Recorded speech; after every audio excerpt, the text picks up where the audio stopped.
Hey guys, welcome back. Richie here from RW Hobbies, part number one of a brand new build series featuring Trumpeter's 72nd scale A-6E Intruder. In this part, we're going to work on the cockpit sub. So let's go ahead and get started.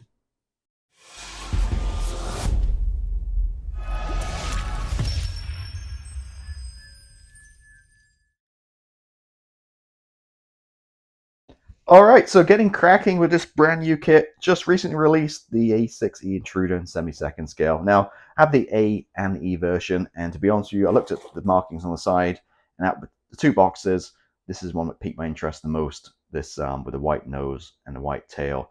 So this is one I want to build. So that being said, I picked the E version, and building this guy, well, I intend to, if all goes to plan.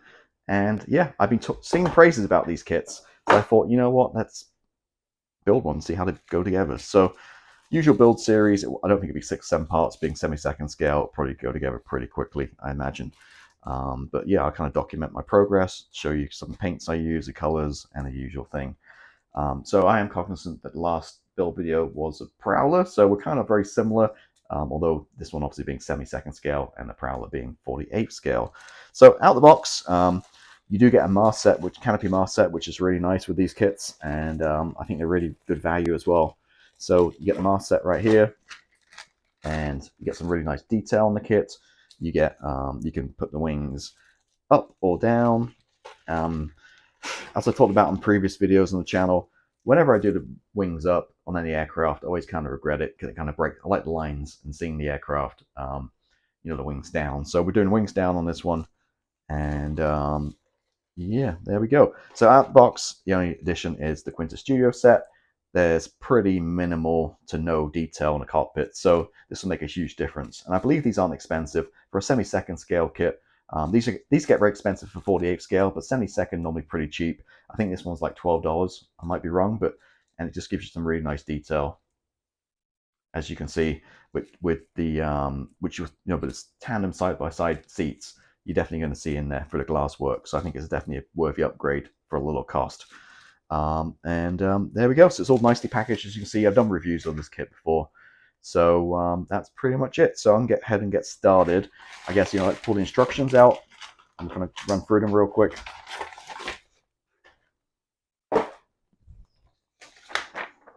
So again, that's the scheme we're going with. And the goal today basically is to do the cockpit tub. So one of my favorite things in model making recently is I just really enjoy the building the cockpit tubs with this Quinta Studios set. It's easy. I mean, you don't have to worry about painting anything. They just go on real nice and just creates beautiful detail. 72nd scale, you're not going to see so much. Obviously, the bigger scales, you see more of it. But it's just something I really like doing. So the nice thing with this one is, being an intruder, it's only 2 seats. So unlike the Prowler, we had 4 seats to do. We only have 2 to do. And not going resin seats, just going to go out of the box. And again, we do get the seat belts included with this Quinta Studio set, I believe. Tiny little seat belts right there. So I'm going to go ahead and start kind of cutting these pieces off and be right back. So I spent a few minutes here getting the parts cut off and cleaning them up, and zoom in a little bit more so you can see them. So this is the easiest Quinta Studios preparation ever, because guess what? There's 0 detail. So normally you sand all the lumps and bumps off, but there's nothing on this one. So it makes it easy. We're just going to stick them right on here. So that's the cockpit tub. Got the instrument panel, again, devoid of any detail. Well, had a little bit of a screen, so I just sanded that back, and that was it. So again, super easy. And seats, glued a couple of parts in, and cut off the cable around the top here, because we have the Quinta Studio set that goes on there. And yeah, so the seat's going to be black, and the cushions, which are separate, makes it easy for painting, are going to be khaki. So the usual. So it makes it super easy. So actually, less detail is more for me for this one. Makes it simple. So I'm going to paint the cockpit tub up first, the dark gold gray, and then paint seats black and the cushions khaki. And then once that's done, we can come back and we can start applying the Quinta Studio stuff.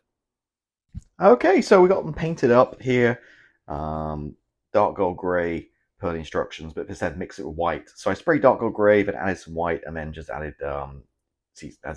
post shading basically to break the colours up for these 3 guys. Seats straightforward black, Mr. Service 1500 black.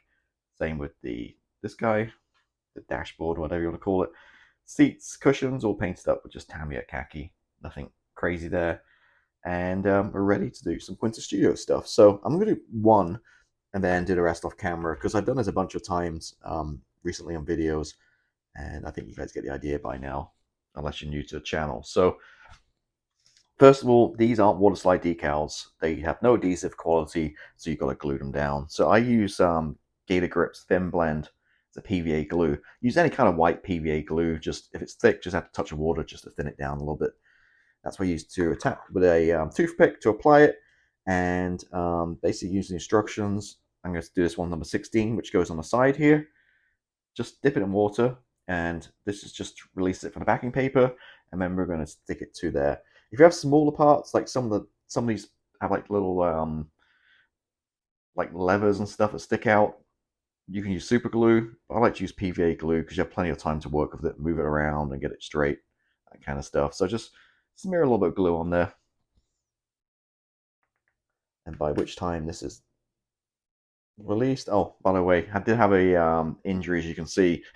So while I was drilling a hole in the bottom of these to mount them, not only did I drill through the seat, but I drilled through my finger as well. So you can see, yeah, we've got some blood stains here in the studio. But anyway, so right, so it's released from the paper. It takes a few seconds, and just going to use my Tamiya decal tweezers, which work great with this, and just pick them up and just kind of straighten it off and kind of get the right position where it should go. And with the flat part of the tweezers, I butt up against the edge just to make sure it's in the right spot. And it's easy as that. That's one on, and takes obviously a while, you know, for glue to dry, you know, 20-30 minutes or so. So if I'm working like a complex like instrument panel, for example, I'll just do a couple, leave it for an hour, come back, and then do some more, because otherwise it's all going to start moving around and stuff. So that simply is it. Just cut it off, dip it in water, bit of PVA glue, and there we go. Looking pretty good. So I'm just going to go ahead and work through the rest of this stuff and come back and show you kind of how we're looking. All right, we're done with the cockpit. So real quick instructions. Zoom back out a little bit. We've done this first part, so part one. Now this bit that goes behind the cockpit tells you glue it. I checked, and it's better to glue it later on once you fit the cockpit tub.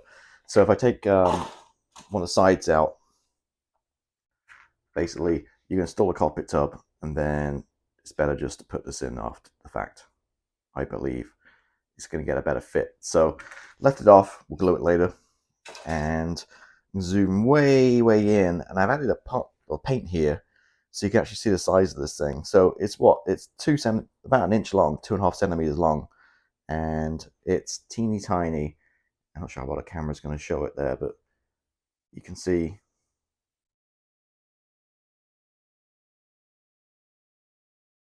finished tub and how detailed we are, such a small scale. But the Quinta Studios, I mean, for the price, you get seat belts, and obviously I'm zoomed way in here, and you can see all the dials and all the rest of the stuff. There we go.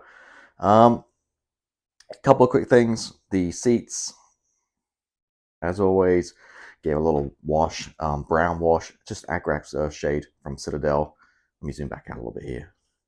Agraf's Earthshade from Citadel. I've had this for years. Just really easy, just acrylic wash, just dab it on, and it shows you, just does a really good job with the seat cushions. And the back bit here, just a quick wash, my usual Starship filth. Very tiny little dot with some enamel thinners. You've seen me do it a million times before. Create like a translucent wash and just dab it on there, and it creates a little bit of extra weathering and detail on there. So this is obviously set behind the tub here, like so. So there we go, teeny tiny little cockpit tub. Came out really good with Quinta Studios, and hopefully enjoy this video. And I'll be back next time with part number 2, where we'll get working on, looks like probably nose undercarriage and buttoning up the main fuselage. So thank you for watching as always. I'll catch you next time. Bye.